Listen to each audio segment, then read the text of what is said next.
Approximately 30 years ago, when I was in oncology at the Children's Hospital in Philadelphia, a father and a son walked into my office, and they both had their right eye missing.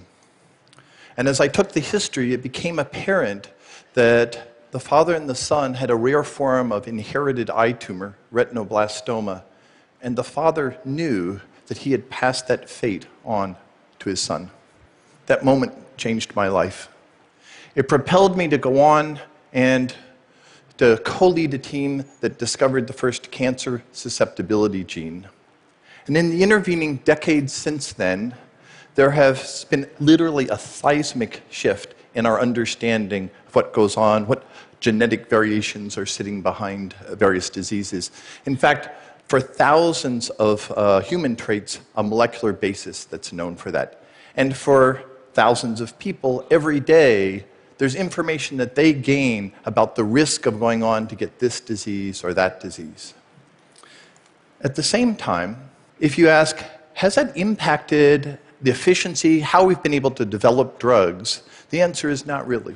If you look at the costs of developing drugs, how that's done, it basically hasn't budged that. And so it's as if we have the power to diagnose, yet not the power to fully treat. And there are two commonly given reasons for why that happens. One of them is it's early days. We're just learning the words, the fragments, the letters in the genetic code. We don't know how to read the sentences. We don't know how to follow the narrative. The other reason given is that most of those changes are a loss of function, and it's actually really hard to develop drugs that restore function. But today I want us to step back and ask a more fundamental question and ask, what happens if we're sort of thinking about this maybe in the wrong context? We do a lot of studying of those who are sick and building up long lists of altered components. But maybe if what we're trying to do is to develop therapies for prevention, maybe what we should be doing is studying those who don't get sick. Maybe we should be studying those that are well. A vast majority of those people are not necessarily carrying a particular genetic load or risk factor. They're not going to help us. They're going to be those individuals who are carrying a potential future risk. They're going to go on to get some symptom. That's not what we're looking for. What we're asking and looking for is, are there a very few set of individuals who are actually walking around with the risk that normally would cause a disease, but something in them, something hidden in them, is actually protective and keeping them from exhibiting those symptoms. If you're going to do a study like that, you can imagine you'd like to look at lots and lots of people. We'd have to go and have a pretty wide study. And we realized that actually one way to think of this is, let us look at adults who are over 40 years of age. And let's make sure that we look at those who are healthiest kids. They might have had individuals in their families who had had a childhood disease, but not necessarily.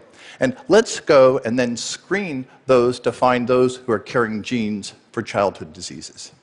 Now, some of you, I can see you putting your hands up going, a little odd. What's your evidence that this could be feasible? Well, I'm going to give you two examples. The first comes from San Francisco. It comes from the 1980s and the 1990s, and you may know the story where there were individuals who had very high levels of the virus, HIV. They went on to get AIDS, but there was a very small set of individuals who also had very high levels of HIV. They didn't get AIDS. And astute clinicians sort of tracked that down, and what they found was they were carrying mutations. Notice, they were carrying mutations from birth that were protective, that were protecting them from going on to get AIDS. You may also know that actually a line of therapy has been coming along based on that fact. Second example, more recent, is elegant work done by Helen Hobbs, who said, I'm going to look at individuals who have very high lipid levels, and I'm going to try to find those people with high lipid levels who don't go on to get heart disease. And again, what she found was some of those individuals had mutations that were protective from birth that kept them, even though they had high lipid levels.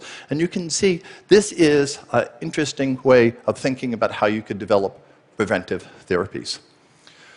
The project that we're working on is called the Resilience Project, a search for unexpected hero, because what we are interested in doing is saying, can we find those rare individuals who might have these hidden protective factors? And in some ways, think of it as a decoder ring, a sort of resilience decoder ring that we're going to try to build.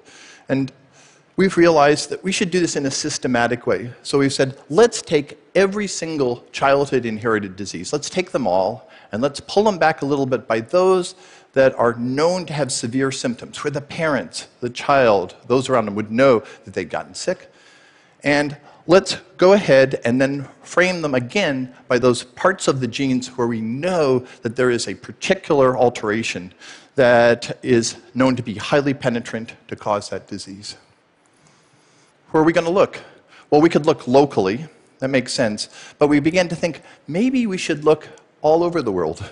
Maybe we should look not just here, but in remote places where there might be a distinct genetic context, there might be environmental factors that protect people, and let's look at 1 million individuals.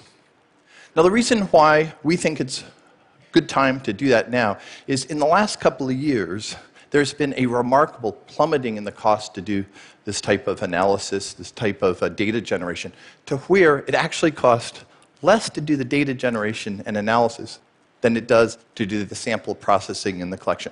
The other reason is that in the last 5 years, there have been awesome tools, things about network biology, systems biology, that have come up that allow us to think that maybe we could decipher those positive outliers.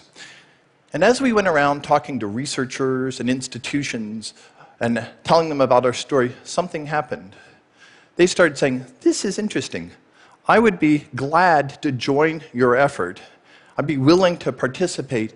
And they didn't say, where's the MTA? They didn't say, where is my authorship? They didn't say, is this data going to be mine? Am I going to own it? They basically said, let's work on this in an open, crowdsourced, team way to do this decoding.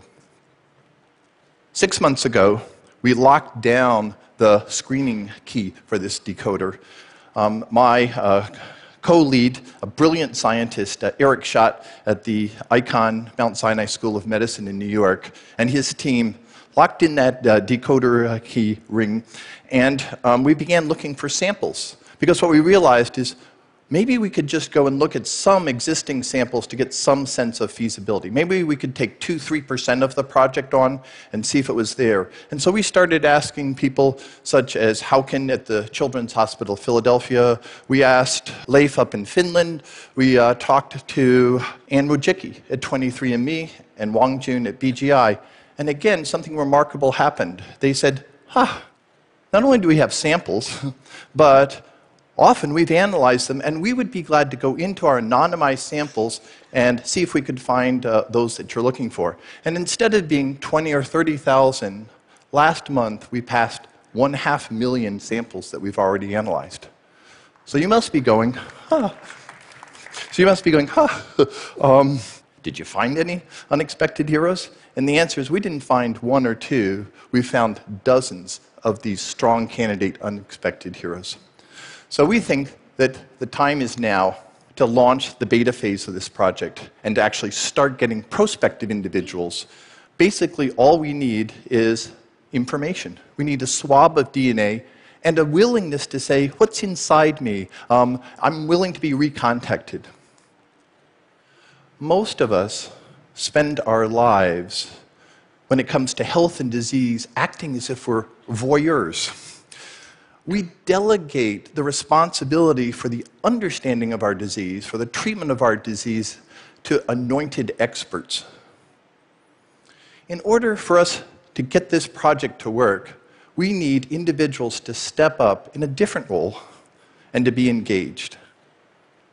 To realize this dream, this open crowdsourced project, to find those unexpected heroes, to evolve from the current concepts of resources constraints, to design those preventive therapies, and to extend it beyond childhood diseases, to go all the way up to ways where we could look at Alzheimer's or Parkinson's. We're going to need us, to be looking inside ourselves and asking, what are our roles? What are our genes?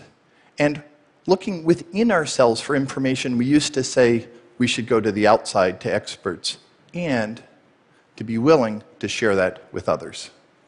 Thank you very much.